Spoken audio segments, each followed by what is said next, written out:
Marcos capítulo 3, eu gostaria de ler com você a partir do versículo 13. Marcos 3, a partir do versículo 13. Você encontrou aí? Diga amém. A palavra de Deus nos diz assim: subindo Jesus ao monte, chamou para si quem ele quis, e vieram a ele. E nomeou 12 para que estivesse com ele e os mandasse a pregar, e para que tivessem o poder de curar enfermos e expulsar demônios.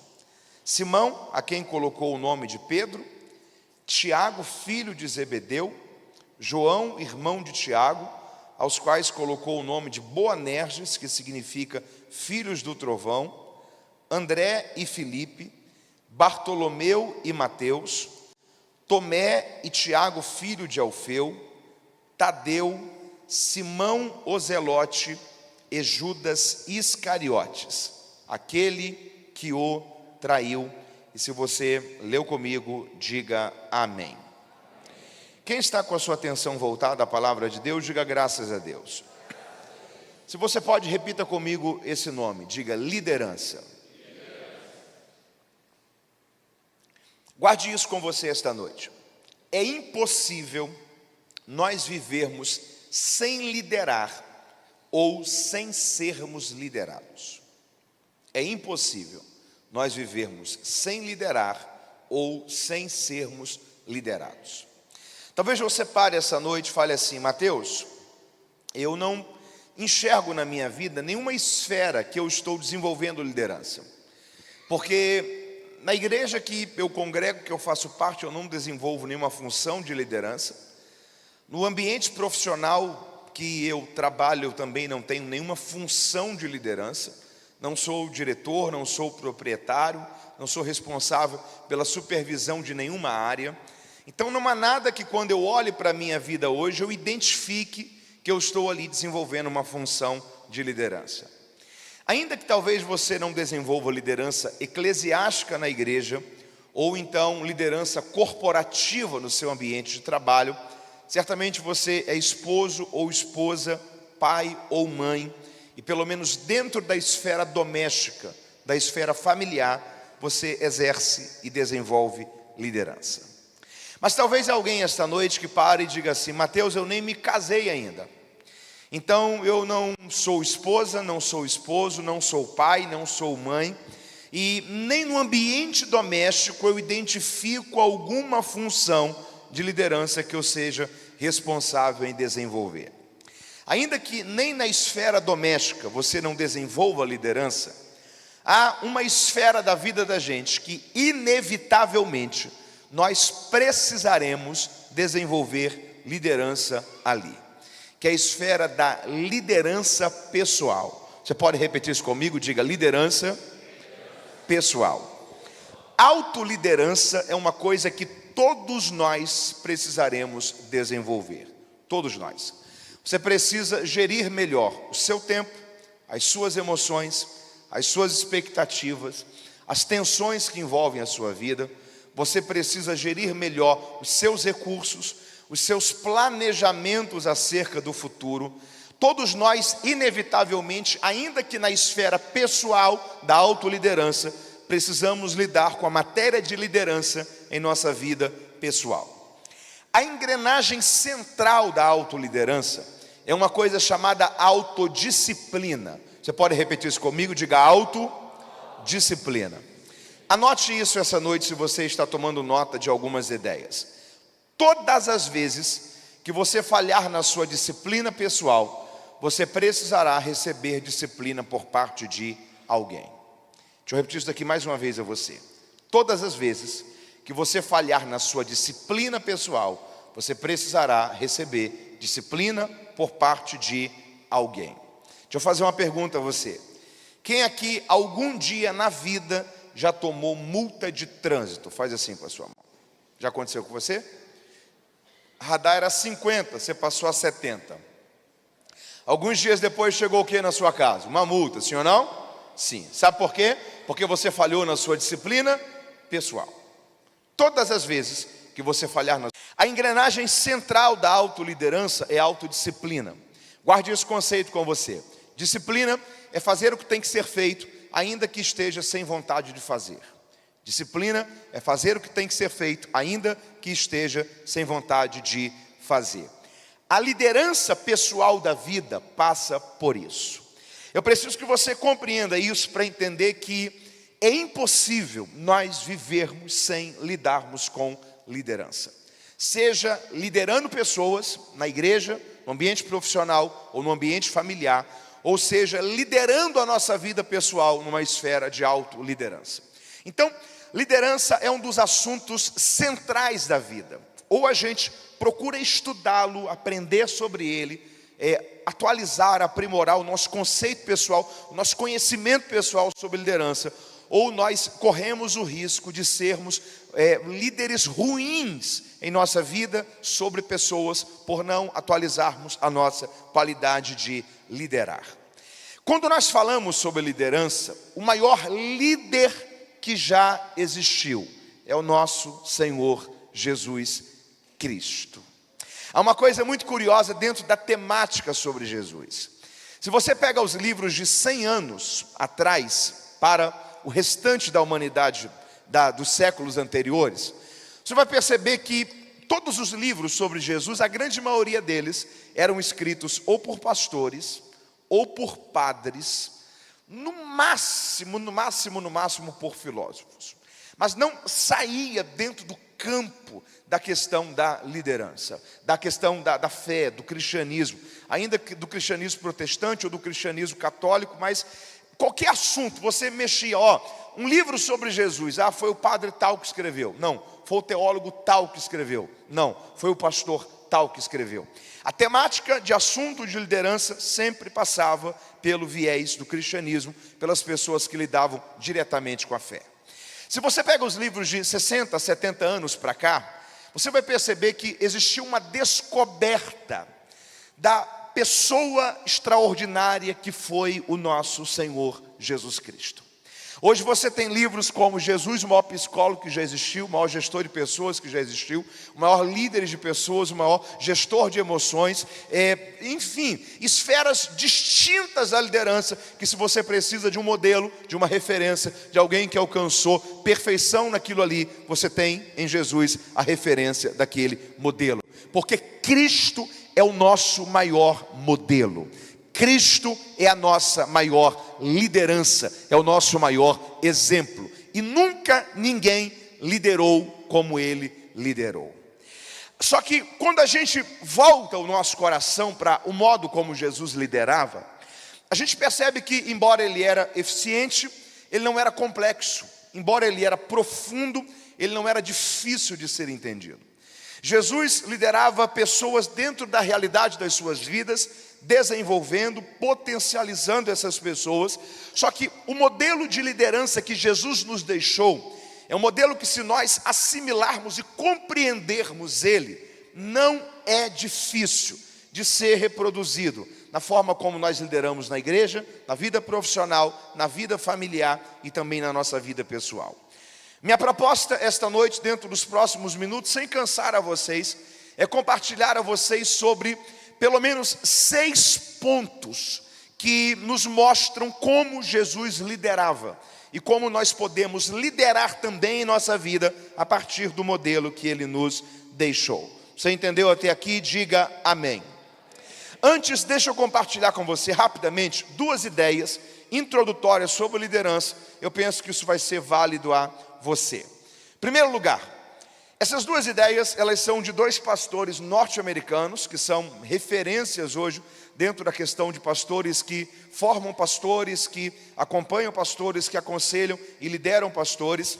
O primeiro deles é o pastor Craig Groeschel. Ele é pastor de uma igreja chamada Life Church em Oklahoma, e hoje ele é o pastor líder de um movimento chamado Summit, que é uma das maiores conferências de liderança do mundo, que acontece anualmente no mês de agosto, sempre na cidade de Chicago.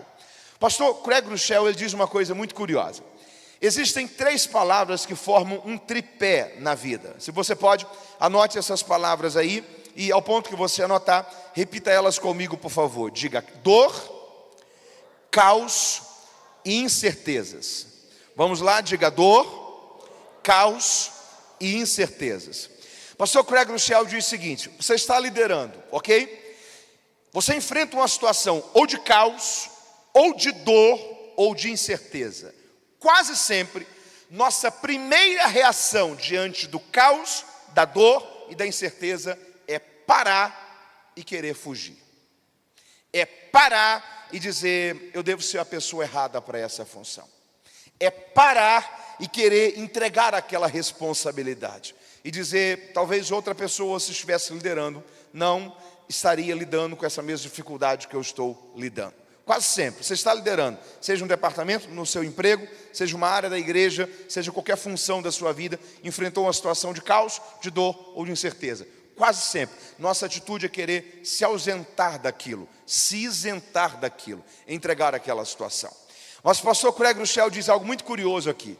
Se você está liderando e enfrentou uma situação de caos, de dor ou de incerteza, não é para você fugir, mas é para você entender que é justamente para esses momentos que líderes são necessários. Porque líderes são necessários não quando todo mundo sabe o que fazer, mas líderes são necessários quando as pessoas não sabem como resolver aquela situação. Porque o líder enxerga a distância, o líder tem clareza, o líder tem nitidez. O líder sempre sabe qual é o melhor caminho a seguir. Líderes são necessários não em momentos de mares calmos, mas em momentos de mares bravios.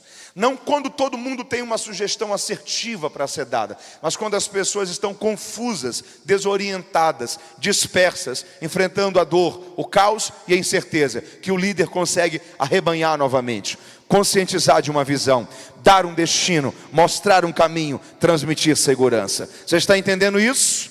Então, está liderando e enfrentou caos, dor ou incerteza. Não é para fugir, não é para querer desistir, mas é para entender que é justamente para esses momentos que líderes são necessários. Segundo entendimento é de um outro pastor também norte-americano, chamado Bill Hybels, que inclusive tem um dos melhores livros que já foram traduzidos para o português sobre lideranças para igrejas e pastores, que é Liderança Corajosa. É um livro que vale a pena você ler, Liderança Corajosa. Pastor Bill Hybels dizia uma coisa muito curiosa: quando você está liderando, você não pode deixar que toda a sua atenção, todo o seu foco, toda a sua energia seja absorvido apenas por aquele momento em que você está liderando.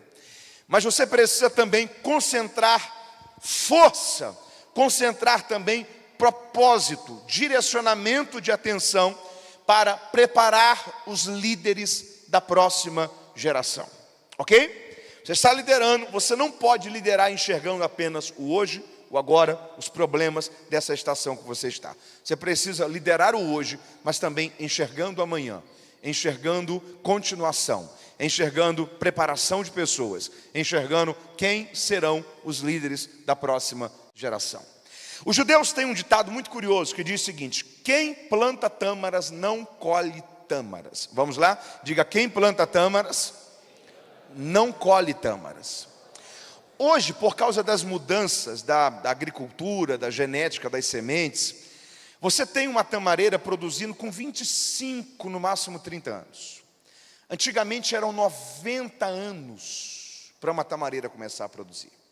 Então, quando você pegava uma tâmara e degustava daquela tâmara, você sabia que muito provavelmente quem havia plantado aquela tamareira não estava mais vivo.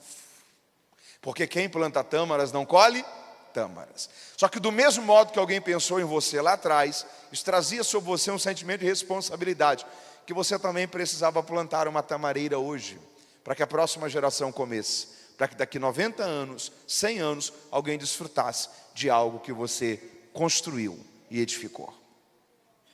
Deixa eu dizer uma coisa para você: não lidere apenas enxergando o hoje.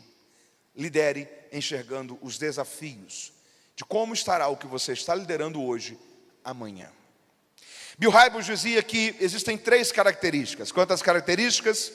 Que todo líder em potencial, que toda pessoa que tem vocação para a liderança sempre vai ter. E que na sua tarefa de você identificar pessoas com vocação para a liderança, você precisa enxergar isso nelas. 3 características. Primeiro lugar, Todo líder em potencial precisa ser uma pessoa que tem influência. Você pode repetir isso comigo? Diga: pessoa que tem influência. Guarde isso com você. Liderança é influência. Liderança é influência. Quando uma pessoa perde credibilidade, sabe qual é a primeira coisa que ela perde após isso? Influência. O que ela fala não é mais ouvido, a sugestão que ela dá não é mais aceita, o ponto de vista que ela apresenta não é mais considerado. Porque liderança é influência. Quer identificar pessoas que têm vocação para liderança? Identifique o poder delas de influência. Bill Hybels falava uma coisa muito curiosa. A partir de hoje, enxergue a vida por essa perspectiva. Qualquer local que você vê que tiver 6 ou 8 pessoas juntas, final da igreja, uma rodinha de amigos, ambiente de escola, universidade, qualquer local, 6, 8 pessoas juntas, observe, sempre há uma entre as 6 ou 8 pessoas que quando ela fala, os outros se calam e consideram. Ele vai dar uma sugestão, os outros param e observam o que ele vai falar. A palavra dele tem peso, a sugestão dele tem autoridade, o ponto de vista dele é considerado. Sabe qual é o nome disso? Influência. Em primeiro lugar, liderança é influência. Segundo lugar, líderes em potencial precisam ter um caráter exemplar. Porque se há uma coisa horrível, é gente que até influencia, mas sempre para o mal, nunca para o bem. É gente que até influencia, mas sempre para pior, nunca para melhor. Deixa eu falar uma coisa para você. Fique atento com os seus comportamentos. Eles sempre influenciam o que as outras pessoas irão fazer. Quer ver um exemplo disso? Pedro.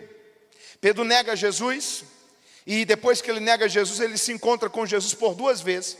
Ele não tem coragem de ir até o Senhor e pedir perdão, e Jesus também não chega para ele, inicia um diálogo. Qual o sentimento que ele tem? Acabou para mim esse negócio de ministério. Eu vou voltar a viver a rotina, a vida que eu vivia antes. Aí em João capítulo 21, ele diz assim: vou pescar. Peraí, tem 3 anos e meio que Pedro não pesca. A não ser na ocasião que a Bíblia diz que ele foi e pegou uma moeda na boca de um peixe para pagar um imposto. Quando ele diz vou pescar, o que ele está dizendo é: vou reativar a minha rotina antiga. Vou voltar a fazer o que eu fazia antes de ter sido chamado para ser um discípulo. Porque acabou para mim esse negócio de ministério, de ser discípulo, de dar continuidade ao projeto que Jesus começou. Vou pescar. Aí a Bíblia diz que 6 discípulos, quantos discípulos? Olharam para ele e disseram: nós vamos contigo. Esse cara está errando, mas está puxando gente para errar junto. Ele está indo para uma direção errada, mas ele está influenciando o comportamento que as outras pessoas também estão querendo ter. Você precisa ter cuidado com a sua influência, para onde que ela está apontando o comportamento das outras pessoas.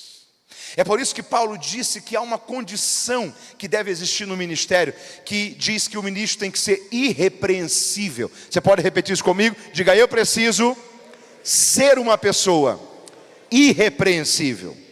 A Bíblia diz que nós temos que ser o exemplo dos fiéis. Uma coisa é ser exemplo para o infiel. Agora, ser exemplo para quem já é fiel, para quem já vive uma vida correta, olhar para você e dizer: está vendo? É um modelo para mim, está vendo? É um exemplo para mim, está vendo? É alguém que eu preciso reproduzir a forma como ele vive. Paulo disse: sede meus imitadores, assim como eu sou de Cristo. O que ele estava falando é: você quer ver como que Jesus vivia? Olhe para mim, porque eu estou reproduzindo o modo como ele vivia, a forma como ele se comportava, a forma como ele tratava as pessoas. Porque alguém que imita Jesus é alguém digno de ser imitado. Glórias sejam dadas ao Senhor Deus por isso. Uma pessoa que tem vocação para a liderança é uma pessoa que tem que ter um modelo, um caráter, um exemplo através da sua vida. Terceiro lugar, Bill Hybels dizia: quer identificar alguém que tem vocação para liderar? Você precisa identificar nessa pessoa uma qualidade chamada proatividade. Você pode repetir isso comigo? Diga: proatividade. Guarde isso. Líderes em potencial precisam ser pessoas proativas. Mateus, o que é uma pessoa proativa? Uma pessoa proativa é uma pessoa que tem facilidade para resolver problemas. Porque tem gente que tem facilidade para criar problemas, mas tem gente que tem facilidade para resolvê-los. Tem gente que você apresenta um problema para ele, ele te traz 3. Tem gente que você apresenta 5 problemas para ele. Os que ele não conseguiu resolver, ele conseguiu pelo menos minimizar. E aquilo não tem mais nenhum impacto negativo. Sabe qual é o nome disso? Proatividade. Deixa eu te mostrar um exemplo de proatividade na Bíblia. Os filhos dos profetas chegaram para Eliseu e disseram assim: ó, o espaço que nós estamos está pequeno. O espaço está? Diga comigo, identificaram um problema. Deixa eu falar uma coisa para você. Igreja sempre vai ter problema. A gente tem que parar com esse negócio e dizer assim: a igreja primitiva era perfeita. A igreja primitiva tinha muito problema. A igreja primitiva tinha gente que estava mentindo para ter status. E Deus matou gente por causa disso, Ananias e Safira. A igreja primitiva de Corinto, ela era toda faccionada. Tinha gente que dizia: eu sou de Paulo, outros eu sou de Apolo, outros de Pedro. E tinha um grupinho que dizia: não, eu sou de Cristo. Por muito tempo eu achei que o grupo de Cristo era o melhor. Hoje eu tenho as minhas dúvidas. Porque às vezes o grupo que diz eu sou de Cristo é porque não respeita a liderança nem de Paulo, nem de Pedro, nem de Apolo. A igreja primitiva de Éfeso tinha abandonado o primeiro amor. A igreja primitiva de Sardes tinha nome de que vivia, mas estava morta. A igreja primitiva de Laodiceia, ela tinha vivenciado um processo de mornidão espiritual. A igreja primitiva de Tiatira estava lidando com problemas de sexualidade e de imoralidade sexual dentro da existência da vida da igreja. Ou seja, desde a igreja primitiva, os evangelhos, na verdade o livro de Atos e as cartas, epístolas gerais e as cartas paulinas, sempre apresentaram para a gente que a igreja sempre lidou com problemas. Deixa eu dizer uma coisa para você: a igreja sempre teve problemas, sempre terá problemas, e não é porque ela é a igreja de Cristo que deixará de ter problemas, porque a igreja é formada de pessoas, e pessoas possuem problemas. A próxima vez que você encontrar alguém que disser assim: a igreja boa era a primitiva, a de hoje não presta, olha para ele e fala assim: gente boa, vamos fazer uma coisa então. Você tem um carro, uma casa, pelo menos uma bicicleta. Amanhã você vai vender esse carro, essa casa ou essa bicicleta, vai pegar todo esse dinheiro, vai trazer na tesouraria da igreja, vai pedir para repartir isso com os irmãos mais pobres da igreja, porque era assim que a igreja primitiva fazia. Ele vai desistir de ser igreja primitiva em 5 minutos. Sabe o que a gente precisa entender? A questão não é se uma igreja tem problemas. A questão é qual é a solução que você tem sido para os problemas que a igreja vivencia. Porque o mais fácil que existe é a gente parar e dizer o seguinte: não, a igreja não ajuda pessoas, a igreja não faz isso, a igreja não faz aquilo. Deixa eu dizer uma coisa para você: a próxima vez que apresentar para você um problema de alguém que precisa ser ajudado, se você puder, ajude. Se você ajudar, é a igreja que ajudou, porque você é a igreja. Você precisa ser uma solução por onde você passar, porque a igreja sempre terá problemas. Nós precisamos de pessoas que tenham proatividade para ser solução por onde os problemas existirem. Você pode dar graças a Deus por isso? Nós estamos com um problema aqui, Eliseu. Qual que é o problema? O espaço está pequeno. Olha a capacidade de proatividade desses meninos. Em primeiro lugar, identificaram um problema. Segundo lugar, procuraram Eliseu. Quando você identificar algo que precisa melhorar na igreja, procure quem de fato pode resolver. Compartilhe algo que você observou e enxergou para o pastor ou para o líder daquela área. O problema é quando você identifica um problema, em vez de você compartilhar para Eliseu, você compartilha no grupo de WhatsApp da igreja, você sai falando para um monte de pessoas, você diz para pessoas que nem tinham enxergado aquilo. Então, além de você não resolver o problema, você ainda azedou o olhar do outro irmão, que começa a olhar também aquilo de modo negativo a partir daquele momento. Em primeiro lugar, ele identificou um problema. Segundo lugar, ele trouxe para a liderança Eliseu. Terceiro lugar, ele trouxe uma ideia. Quarto lugar, ele trouxe um machado emprestado e foi capaz de resolver aquele problema juntamente com toda a equipe. Quando você identificar um problema, procure quem pode resolver. Veja em que você pode servir. Veja como você pode participar. Deus quer nos ajudar a ser pessoas que vão resolver os problemas quando eles existirem. E assim Deus será glorificado através da nossa vida e da nossa iniciativa. E a obra de Deus será aperfeiçoada para a glória de Deus. Você pode louvar a Deus por isso? Levante sua mão e diga assim: Senhor, me ajude a ser uma pessoa proativa. Então, se você está liderando, não lidere apenas hoje, mas comece a enxergar quem são as pessoas que estão próximas a você, que possuem vocação, habilidade, características para ser um líder, para que você as traga para perto, para que você as traga para perto. Tem uma coisa curiosa aqui. Há dois modelos de liderança no Antigo Testamento. Diga comigo, Moisés e Josué. Moisés tem uma característica na liderança dele. Ele sempre trazia os jovens para perto. Você tem Josué perto, você tem Caleb perto, você tem os espias perto. Sempre tinha jovens próximos a Moisés. Josué tem uma característica na liderança dele. Você nunca tem nenhum jovem por perto de Josué. Sabe qual é o fruto da geração de Moisés? Josué, Caleb, a geração de guerreiros, abaixo de 20 anos, quando saem do Egito, que conquistam a terra de Canaã. Sabe qual é o fruto da geração de Josué? Juízes capítulo 2, versículo 10. E levantou-se uma geração que não conheceu ao Senhor. Porque a melhor forma de você conhecer a Deus é andando com um homem que anda com Ele. A melhor forma de você conhecer a Deus é convivendo com alguém que a vida exala, que a vida inspira, que a fé compartilha. Pegue qualquer pastor de 50, 60, 70 anos. Você sempre vai chegar para ele e vai perguntar, como que foi o seu início? Ele vai dizer, tinha um pastor que quando eu era novo me trazia para perto, me ensinava a Bíblia, me inspirou no ministério. Quando eu ouvi ele pregar, eu quis ser pregador também. Quando eu vi ele pastorear, eu quis pastorear também. Quando eu via ele amando a obra de Deus e amando pessoas, eu queria fazer também do mesmo modo. Sabe por quê? Porque nós somos inspirados, gente, vendo pessoas fazendo aquilo que nós queremos fazer. Se há uma palavra que eu posso dizer a você esta noite é: traga os jovens para perto e inspire eles com a sua vida, inspire eles com a sua paixão por Deus, inspire eles com a sua entrega para o ministério. Deixe eles receber de Deus do mesmo que um dia você recebeu do Senhor através da vida de alguém. Deus vai te usar para inspirar outras pessoas para servirem também a Deus e a sua obra. Você pode louvar a Deus por isso?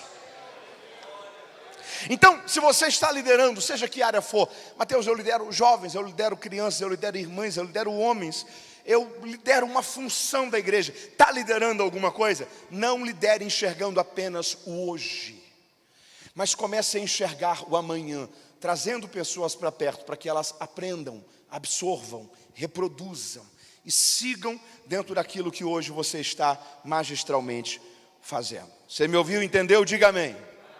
Vamos lá? Primeiro modelo, ou primeiro princípio do modelo de liderança de Jesus, que eu preciso que você guarde dessa noite. Jesus liderava pelo exemplo. Jesus liderava pelo?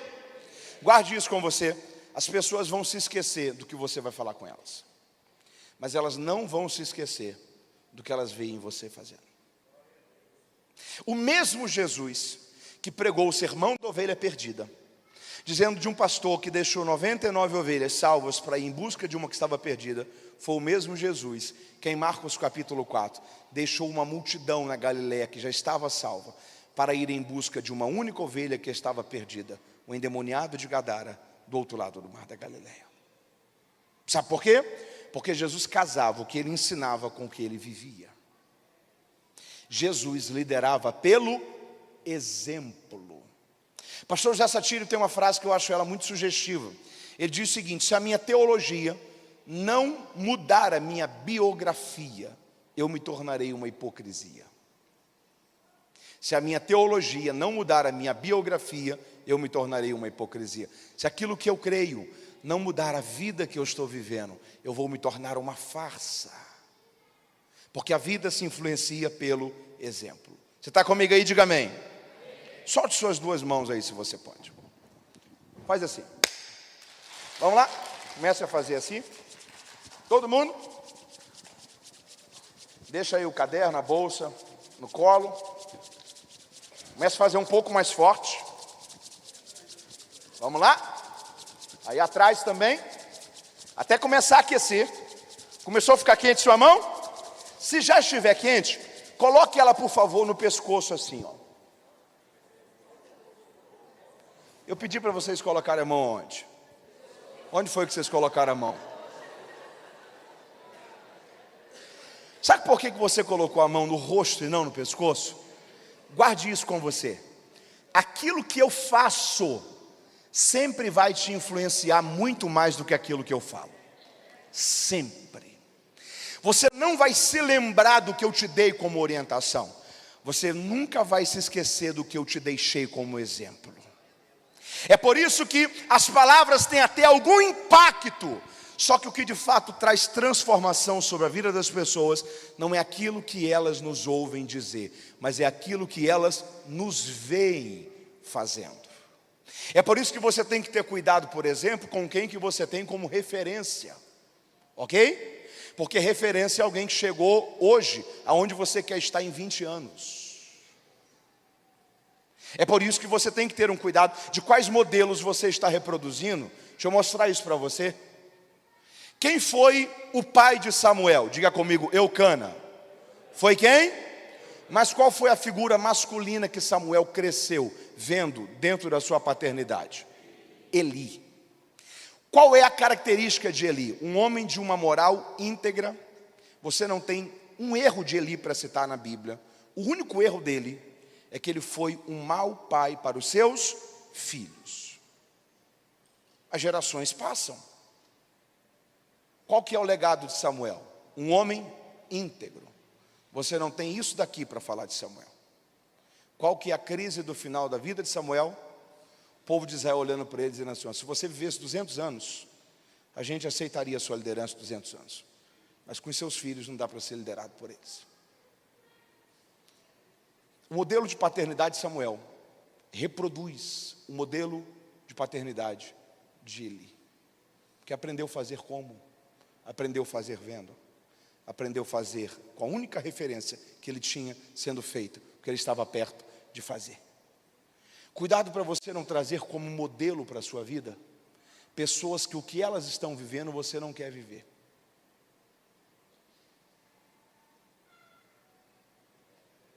O que traz impacto sobre a vida da gente é o modelo do exemplo. É o modelo do? Por isso que você tem que ser tão criterioso no comportamento, no exemplo, no testemunho que você constrói. A liderança de Jesus é tão eficaz, porque em primeiro lugar, ele liderava pelo exemplo. Segundo lugar, Jesus liderava levando em consideração o que as outras pessoas tinham a dizer. Jesus liderava ouvindo pessoas. Jesus liderava ouvindo. Você consegue imaginar Jesus olhando para os discípulos e perguntando: o que as pessoas estão falando aí na cidade da igreja da gente? Porque foi isso que ele fez quando ele olhou para os discípulos e perguntou: quem os homens estão dizendo que eu sou? Qual é a opinião que eles estão construindo acerca daquilo que a gente está fazendo? Guarde isso com você. Todo bom líder precisará também ser um bom ouvinte. Todo bom líder precisará também ser um bom ouvinte. A gente lidera ouvindo pessoas. Elas precisam saber que o poder de decisão é seu como líder, que a direção a ser tomada é você quem conduz como líder. Elas precisam saber que há um líder que dá comando, que dá direção, que tem palavra de autoridade. Mas em meio a esse ambiente que elas sabem que você está liderando, elas precisam também ter liberdade para, quando acharem por bem, compartilharem, conversarem, pensarem junto, construírem ideia, terem acesso, terem comunicação. Deixa eu mostrar isso aqui para você no Antigo Testamento. Um dos grandes ou um dos maiores líderes seculares, não religiosos, mas seculares que a gente tem no Antigo Testamento é um homem chamado Naamã. Qual o nome dele? Naamã era simplesmente o general do exército da Síria, que era a maior potência de guerra do mundo do seu tempo. Ele era o único homem líder de todo o batalhão, de todo o exército. Era um homem altamente respeitado. A Bíblia diz que Deus havia dado livramento à Síria por causa dele. Você consegue imaginar o que é toda uma nação olhar para um homem e dizer: nós íamos ter sido destruídos naquela guerra, só não fomos por causa de uma ideia sua, uma estratégia sua, como líder à frente do nosso exército. Olha o peso desse homem. Só que ele era um homem leproso. Aí a Bíblia diz que uma menina, foi levada escrava. e foi levada para a casa de Naamã. Trabalhou dentro da casa de Naamã como escrava. Ela olhou para ele e falou assim: meu senhor, tem um homem de Deus lá em Samaria, o nome dele é Eliseu. Se você for até lá, eu tenho certeza que Deus vai curar você dessa sua lepra. Naamã se levantou e foi. Chegou na porta da casa de Eliseu. No mínimo ele pensava, o Eliseu vai saber que ele está recebendo uma figura diplomática. Vai ter pelo menos o mínimo de uma cordialidade, uma recepção, um cerimonial. O Eliseu não quis nem olhar na cara dele. Chamou um dos servos e falou o seguinte: ó, tem um homem lá na porta, é o Naamã. Diga para ele que se ele quiser ser curado, tem um rio aí na frente, é o Jordão. A água é meio suja, mas um camarada que está leproso não vai ter nojo de água barrenta. Diz a ele que se ele quiser ser curado, ele tem que mergulhar 7 vezes. E quando ele se levantar na 7ª vez, ele vai estar limpo da sua lepra. Naamã parou e disse: que falta de consideração. Será que não tinham rios mais limpos lá em Damasco? Não vou nada. Ele está se sentindo maltratado, injuriado. Meia volta, está voltando para a Síria. Aí a Bíblia diz que um servo, olha para ele e fala assim: meu senhor, com licença, deixa eu fazer uma pergunta ao senhor. Se ele tivesse te cobrado pela cura, você pagaria? Naamã falou assim: claro, trouxe dinheiro para isso. Se ele tivesse te pedido algo difícil para você, você faria? Claro, é a minha vida. Naamã, o rio está na sua frente.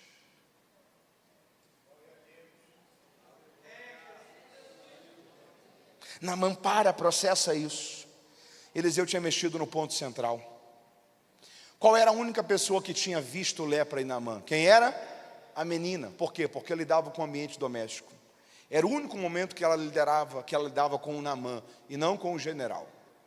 Da porta de casa para fora, o general. Da porta de casa para dentro, um homem leproso. O que Eliseu, em outras palavras, está dizendo é o seguinte: cuidado, Naamã. O lugar mais fácil para se guardar uma lepra é sempre debaixo de uma patente. O que as pessoas vão pensar? Eu sou pastor. O que as pessoas vão pensar? Todo mundo me vê sempre com uma estima tão elevada. O que as pessoas vão pensar se elas souberem que eu estou lidando com um problema nessa área? E às vezes eu estou falando a alguém que está lidando com problemas que são até fáceis de serem resolvidos, mas talvez em vez de buscar ajuda, você tem se isolado, e isso vai fazendo você sangrar aos poucos, morrer aos poucos, enfraquecer aos poucos. Não tenha medo de pedir ajuda, não tenha medo de pedir socorro. Deus tem pessoas preparadas para usar como agentes de cura, para que os grandes males da sua vida sejam sarados, e a sua história continue para a glória de Deus. Naamã está na sua frente o rio, não vai lhe custar nada, ele repensa. Desce as águas do Jordão, primeira vez nada, segunda nada, terceira, quarta, quinta, sexta vez nada. Na 7ª vez, a Bíblia diz que quando ele se levanta, a sua pele está limpa, purificada, como a pele de um menino. Deus havia curado a lepra de Naamã. Você pode dizer glórias a Deus por isso? Naamã foi curado, sim ou não? Sabe por quê? Porque em primeiro lugar ele teve coragem de ouvir uma menina escrava. Em segundo lugar ele teve coragem de ouvir um escravo, que a gente nem sabe qual era o nome dele. Às vezes a pessoa que Deus vai usar para trazer escape, livramento e ideias é gente de uma posição hierárquica muito menor do que a sua. É gente que talvez a gente nem lembra o nome. É gente que talvez a gente nunca viu, quem sabe, muita significância naquilo que ele faz. Deixa eu dizer uma coisa para você: se você cortar a porta de comunicação dos seus liderados com você, talvez você está fechando o caminho pela qual um dia Deus vai fazer através desse caminho chegar livramento, provisão, ideias e solução para a sua vida. Porque nem sempre nós teremos todas as ideias, nem sempre nós vamos pensar em todas as soluções, nem sempre nossa mente vai processar a melhor estratégia. Mas se você lidera ouvindo pessoas, Deus vai usar essas pessoas para trazer vitória sobre a sua vida. Você pode dar glórias ao Senhor Deus por isso. Diga comigo: Jesus liderava ouvindo pessoas. Todo bom líder precisa ser um bom ouvinte. Terceiro lugar, Jesus liderava para desenvolver pessoas. Jesus liderava para desenvolver. Guarde isso com você, pessoas não vêm prontas. Pessoas precisam ser preparadas, treinadas, lapidadas. Imagine uma coisa. Imagine que amanhã, 8 da manhã, eu pare com um caminhão de frente da porta da sua casa ou do prédio onde você mora, e eu desça um tronco de árvore lá de 8 metros de comprimento e coloque ele assim atravessado na porta da sua casa. Você vai saber o que fazer com esse tronco de árvore, sim ou não? Não. Você vai ficar bravo comigo? Opa, claro. E se amanhã, na mesma hora, eu deixasse esse tronco de árvore, em vez de na porta da sua casa, na porta da casa de um marceneiro? Ele ia ficar bravo comigo? Ele ia saber o que fazer com esse tronco de árvore? Só que ia virar uma mesa. Quem sabe algumas cadeiras. Uma escultura de um grande valor. O problema está no tronco de árvore? O problema estava nas mãos que ele parou. Pessoas são troncos de árvores que Deus vai deixando na vida da gente, no WhatsApp da gente, no gabinete da gente. Às vezes, se elas não se transformam no que precisavam, o defeito não estava nelas, estava nas mãos que elas pararam.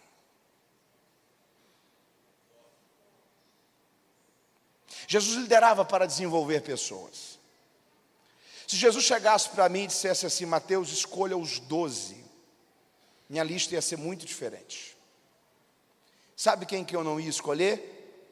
Pedro. É ruim você trabalhar com gente que você não consegue administrá-la.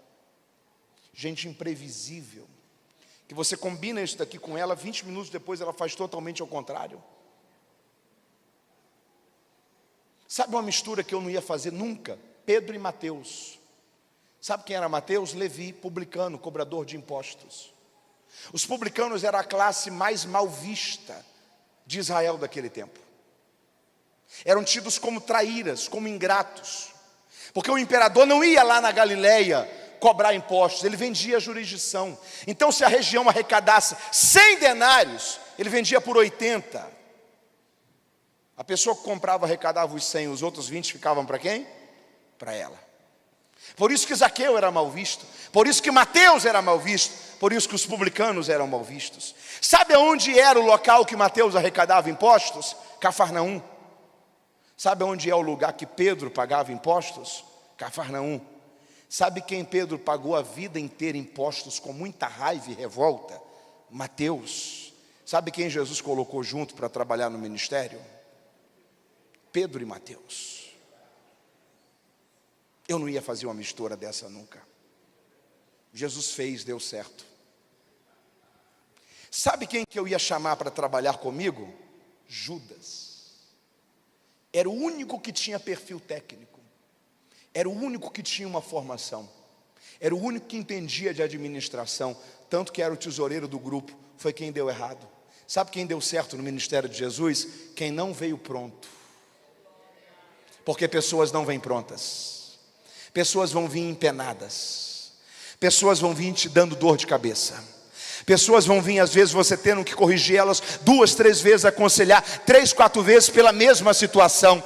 Só que é melhor você ter um trabalho de preparar hoje, do que talvez você pegar pessoas prontas hoje, que não foi você que preparou, e te darem dor de cabeça lá na frente. Jesus liderava desenvolvendo pessoas. Não tenha resistência a desenvolver pessoas. Você pode dar glórias a Deus por isso?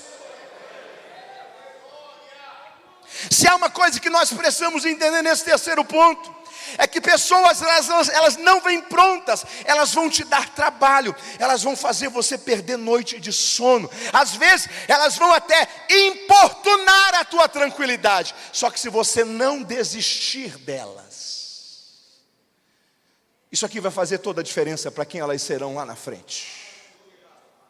Sabe por que nós temos um homem chamado Paulo?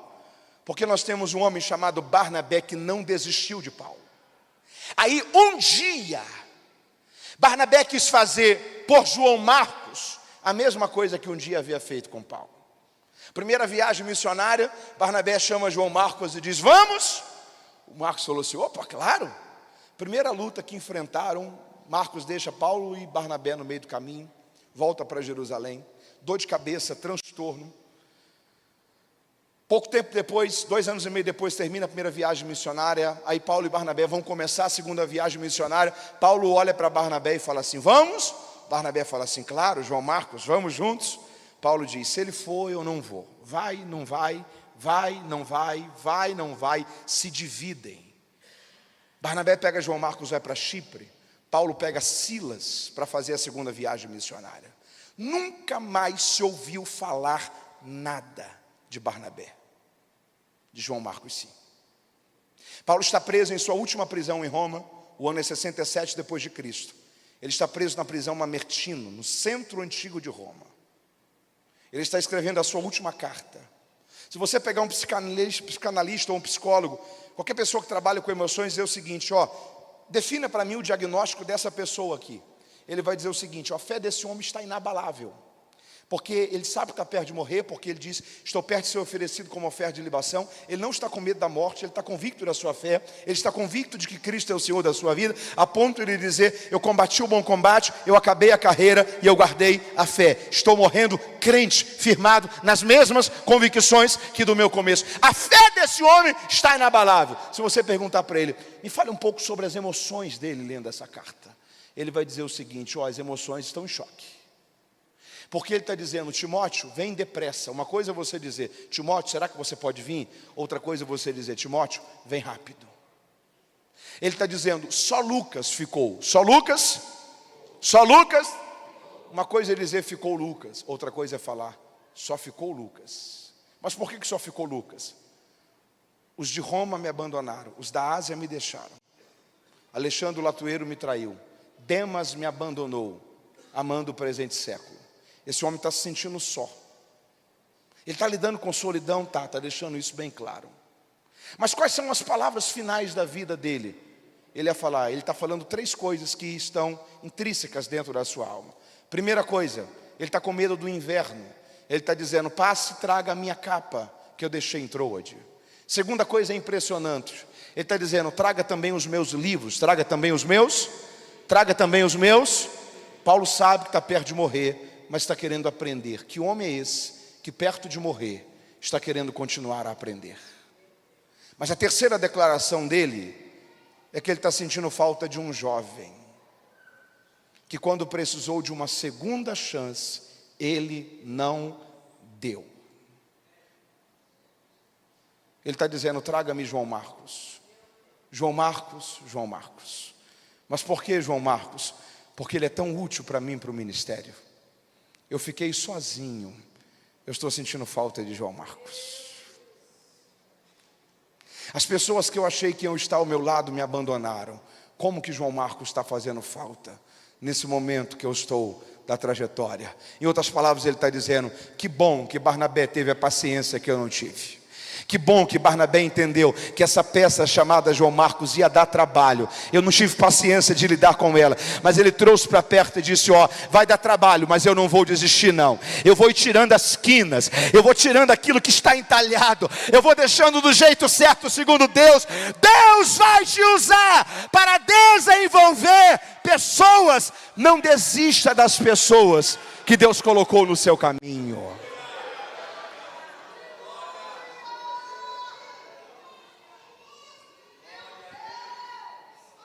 Paulo terminou os seus dias sentindo falta de alguém que, quando precisou de uma segunda chance, ele não deu.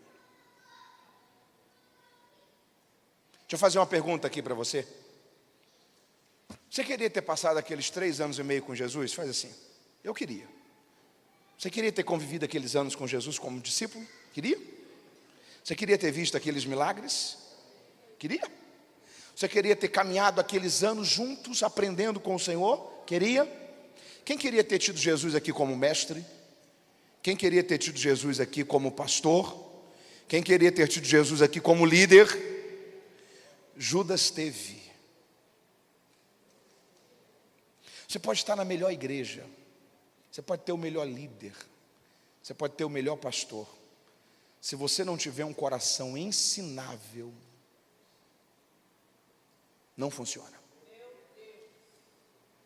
Judas teve o melhor pastor, o melhor líder, fez parte da melhor igreja, fez parte da melhor equipe ministerial. Não deu certo, porque não tinha um coração ensinável. É claro que respeitando sempre aquela regra de ouro, correção a gente faz em público. Não, elogio a gente faz em público, correção em particular. Elogio a gente faz em público, correção em particular, porque o propósito não é expor, é recuperar. O propósito é tratar, é trazer para perto, é diminuir atritos, é contribuir para a melhora. Mas você pode ter o melhor líder e o melhor pastor. Se você nunca aceita ser repreendido, se sempre é o seu ponto de vista que está certo, se você nunca considera que talvez a opinião do outro colega está correta dentro daquilo que você está fazendo, se sempre é a sua verdade que é inabalável, você pode ter o melhor líder e o melhor pastor. Talvez não acaba terminando bem. Porque a formação de uma pessoa é a junção de um líder disposto a ensinar com um discípulo disposto a aprender. Você pode dar glória a Deus por isso? Quarto lugar, Jesus liderava respeitando o princípio da honra. Você pode repetir isso comigo? Diga: Jesus liderava respeitando o princípio da honra. Guarde uma coisa com você: a honra é um princípio. Anote essa definição. Honra não é o que eu celebro na presença. Honra é como eu me comporto na ausência. Honra não é o que eu celebro na presença. Honra é como eu me comporto na ausência. Na presença, Judas fez o quê? Beijou. E na ausência, traiu. Tem uma coisa curiosa no diálogo de Jesus com Judas. Depois de 3 anos andando juntos, quanto tempo? Jesus olhou para os discípulos e falou assim: eu já não vos chamo mais de meus servos, mas vos chamo de meus. O termo amigo no grego ali é philos, P-H-I-L-O-S, philos, que era um dos termos de mais alto nível de confiança e credibilidade. Sabe o que Jesus estava dizendo? Esses 3 anos da gente andando juntos fez vocês criarem uma afinidade, uma confiança tão grande, que vocês saíram do nível de servo, entraram no nível de amigos, porque o servo apenas responde a ordens e cumpre ordenanças, o amigo tem acesso a segredos. Já não vos chamo mais de servos, mas de meus amigos. Só que em Mateus capítulo 26, quando Judas beijou Jesus e o traiu, você lembra o que Jesus falou para Judas? Amigo, a que viestes? Amigo no grego ali não é philos, amigo no grego ali é etairos, com H. Mateus, qual é a diferença de philos no grego para etairos? Philos é confiança, etairos é cordialidade, educação, quase conveniência.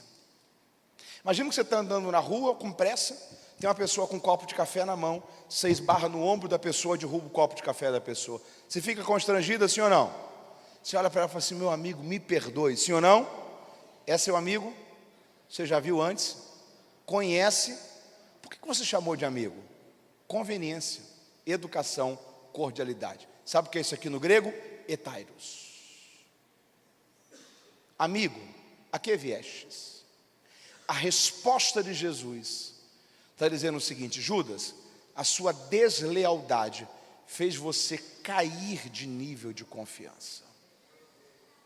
Deixa eu falar uma coisa com você: trate todos bem, mas honre apenas os leais. Trate todos bem, mas honre apenas os leais. Porque se o desleal também tiver acesso, para que ser leal? Se o infiel também for recompensado e tiver privilégios, para que ser fiel? Em primeiro lugar, a honra é uma decisão, porque honra não é o que eu celebro na presença, honra é como eu me comporto na ausência. Mas em segundo lugar, quem vive honra como decisão, está habilitado para viver honra como recompensa, porque a honra é uma recompensa. Deixa eu mostrar para você um discípulo que recebeu honra como recompensa. No fim de semana que Judas traiu e foi desleal, qual foi o único discípulo que foi leal até o final? Quem foi? João. Judas traiu, Pedro negou, os outros 9 se esconderam. Qual foi o único discípulo que não abandonou Jesus e foi até a cruz, foi até o final? João. Esse mesmo João foi o único discípulo que depois não morreu pelo viés do martírio. Quando o governo de Domiciano, aproximadamente o ano 95 da era cristã, a história pelos historiadores registram para a gente que Domiciano, com o intuito de acabar com o cristianismo, estabeleceu o culto ao imperador em todo o império, dizendo que todo o império tinha que adorar o imperador como se ele fosse um deus. A igreja foi resistência diante disso e disse: nós não vamos negociar a nossa adoração, vamos adorar apenas a Cristo. Domiciano pega João e prende João em Pátimos, com o sentimento de tirar a vida dele. Em outras palavras, o que ele estava dizendo era: esse aqui é o último dos apóstolos que ainda está vivo. Se nós conseguirmos destruí-lo, a última coluna que ainda sustenta o cristianismo irá ruir. Aí João diz no livro do Apocalipse, no capítulo 1, que no dia do Senhor, que ali é uma expressão grega para o dia de domingo, era como os cristãos chamavam domingo no primeiro século da era cristã. Ele diz: no dia do Senhor, eu fui lançado na ilha de Pátimos para morrer. De repente eu vi por trás de mim um grande resplendor. Quando eu virei-me para ver quem falava comigo, eu vi 7 castiçais de ouro. No meio dos 7 castiçais de ouro, eu vi um semelhante ao Filho do Homem. Ele estendeu sobre mim a sua mão, a sua destra, e ele disse: João, não temas, porque eu sou o primeiro e o último, o alfa e o ômega. Eu estive morto, mas hoje eu estou vivo, e eu tenho as chaves da morte e do inferno, e vim para te dizer: não temas, João, eu vou revelar coisas extraordinárias a você. Sabe quem é que havia ido visitar João? O próprio Cristo. Na hora que Jesus mais precisou de um amigo, quem é que foi até a cruz? João. Na hora que João mais precisou de um amigo, quem é que foi até Pátimos? A honra é uma recompensa. O único discípulo que viu Jesus depois da ascensão não foi Pedro, não foi Tiago, não foi Mateus, não foi Filipe, foi João. Porque quem vive honra como decisão está habilitado para viver honra como recompensa. Sua vida de honra a Deus trará recompensas de Deus por toda a sua história e toda a sua descendência. Você pode glorificar a Deus por isso? Levante uma de suas mãos e diga assim: Senhor, ajuda-me a viver uma vida respeitando o princípio da honra.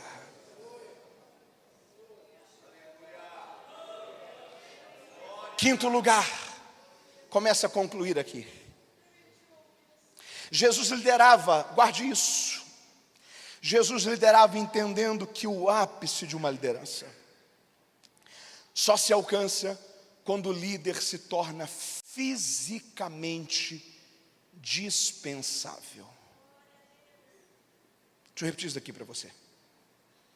Jesus liderava ensinando e entendendo que o ápice, o topo de uma liderança só se alcança quando o líder se torna fisicamente dispensável.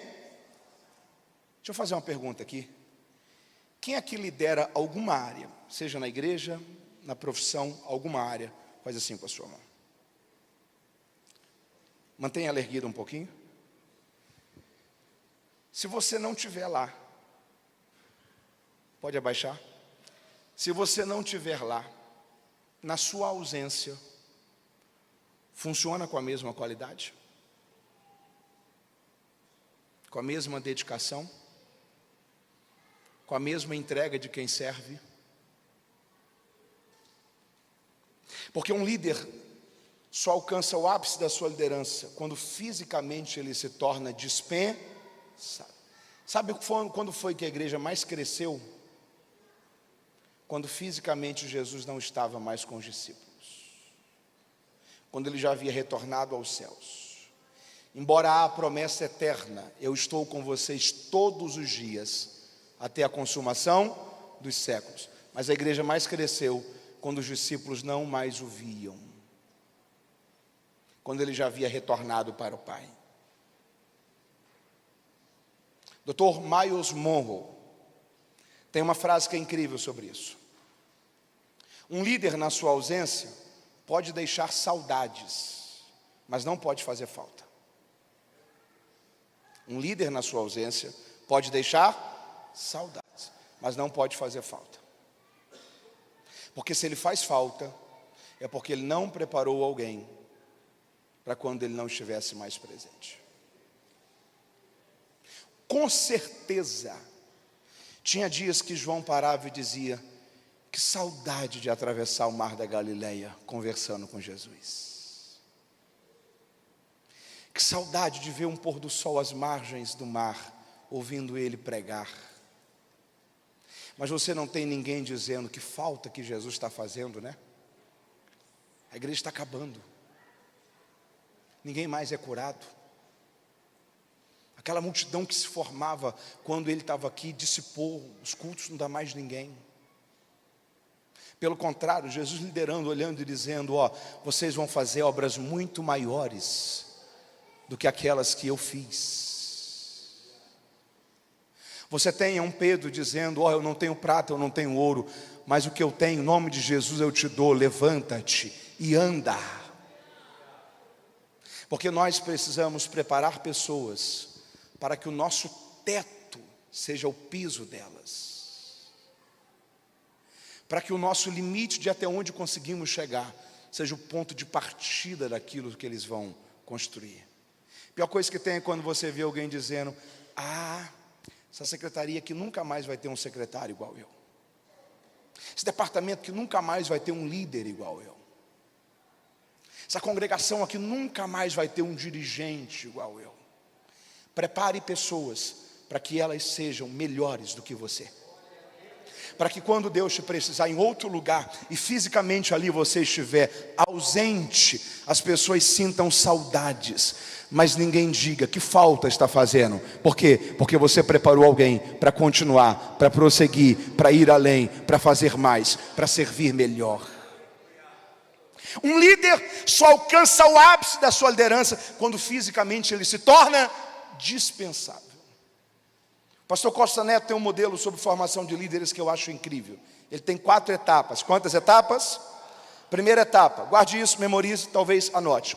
Primeira etapa: eu faço, você vê, ok? Eu faço, você. Segunda etapa: eu faço, você faz junto comigo. Eu faço, você faz junto comigo. Terceira etapa: você faz, eu vejo. Você faz, eu vejo. Quarta etapa: você faz, eu confio. Vamos lá? Primeira etapa: eu faço, você. Eu mostrei o modelo. Segunda etapa: eu faço, você faz junto comigo. A gente está afiando conexão. Terceira etapa: você faz, eu vejo. Eu estou configurando o modelo. Quarto lugar: você faz e eu confio. Você está pronto. Você continua a construir a sua história. Levante sua mão e diga assim: Senhor, me ajude a preparar e formar pessoas para que elas sejam melhores do que eu. Sexto e último lugar, fecho aqui a mensagem. Em primeiro lugar, Jesus liderava pelo exemplo, Segundo lugar, liderava ouvindo pessoas, porque todo bom líder será um bom ouvinte. Terceiro lugar, liderava para desenvolver pessoas, pessoas não vêm prontas. Quarto lugar, liderava respeitando o princípio da honra, porque honra é uma decisão, e quem vive honra como decisão, vive honra como recompensa. Quinto lugar, liderava entendendo que o ápice de uma liderança só se alcança quando o líder se torna fisicamente dispensável. Sexto e último lugar, a liderança de Jesus era tão impactante, porque Jesus liderava com o coração. Jesus liderava com o... Não há nada pior do que alguém que faz por fazer, mas que o coração está longe. Liderar com o coração é liderar com uma coisa chamada compaixão. Você pode repetir isso comigo? Diga: compaixão. Guarde essa definição de compaixão. Compaixão é tratar o outro como eu gostaria de ser tratado se eu estivesse no lugar dele. Vamos lá? Diga bem forte: compaixão é tratar o outro como eu gostaria de ser tratado se eu estivesse no lugar dele. A mesma madrugada que Judas fracassou, Pedro também fracassou. A diferença foi de poucas horas. Sabe por que não teve jeito para Judas? Porque ele desistiu. Sabe por que teve jeito para Pedro? Porque ele, quando errou, veio para junto dos seus irmãos. E junto dos seus irmãos o Senhor o recuperou. Jesus olhou para ele e falou assim: Pedro, você me ama? Amo, pastorei as minhas ovelhas. Você me ama? Amo, apacenta os meus cordeiros. Você me ama? Amo, pastoreia as minhas ovelhas. Aprenda a diferenciar gente de que errou por acidente, de gente que errou por estilo de vida.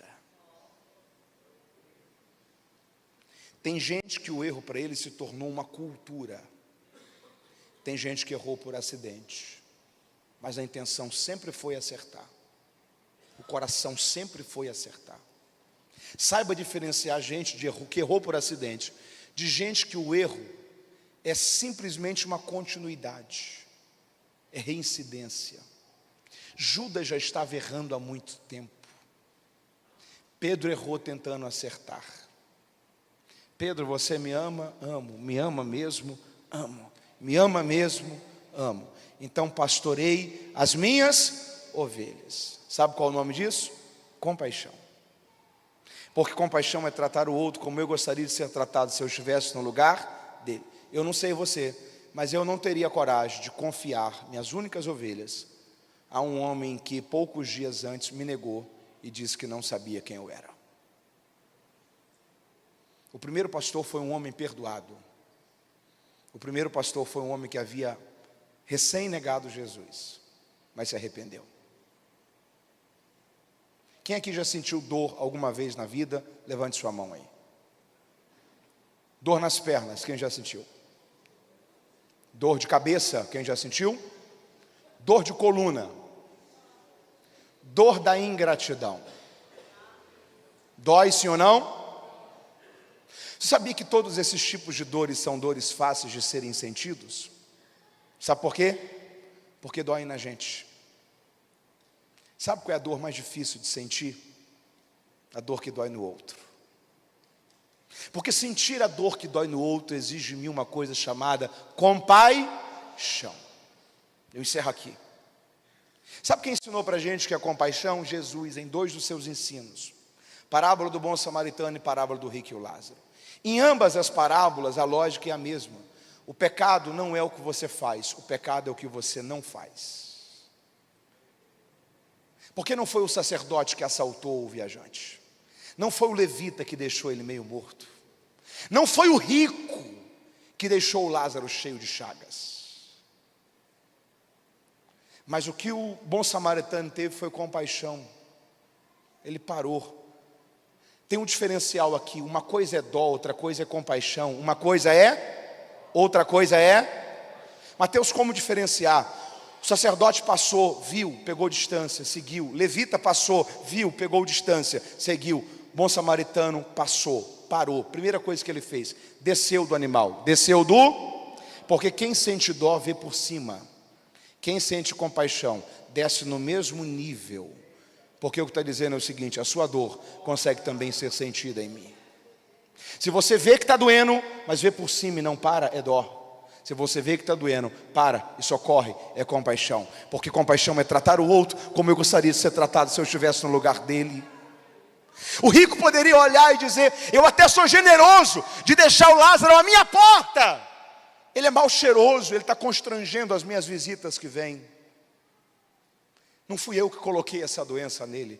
Sabe qual foi a única porção de compaixão que saiu de dentro da casa do rico? Os cães. Porque a Bíblia diz que os cães iam e lambiam as chagas do Lázaro. A medicina já descobriu que a saliva dos animais possui propriedades terapêuticas, anestésicas. É por isso que quando há uma ferida, o cão lambe. De algum modo ele sabe que aquilo ajuda a cicatrizar e diminui a dor. O que os cães estão dizendo é o seguinte: a gente queria poder fazer mais, mas já que a gente não pode, deixa a gente tentar pelo menos diminuir a sua dor.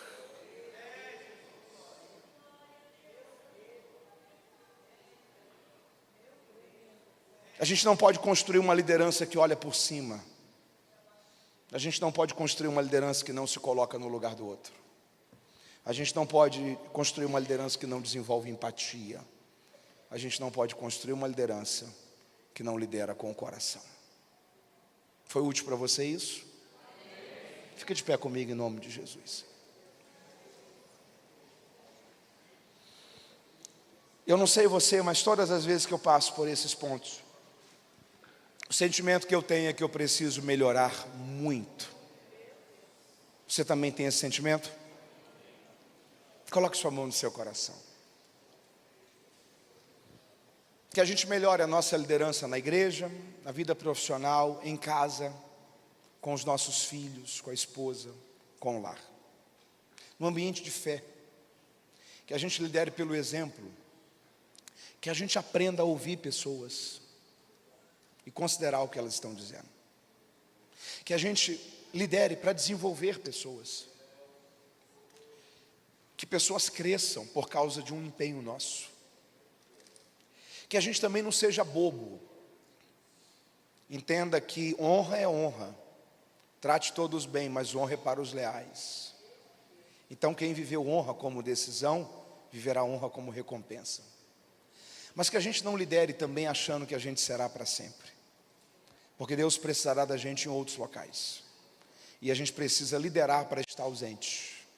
Tem uma frase que eu gosto sobre paternidade. Paternidade é preparar filhos para a sua ausência. Paternidade é preparar filhos para a sua.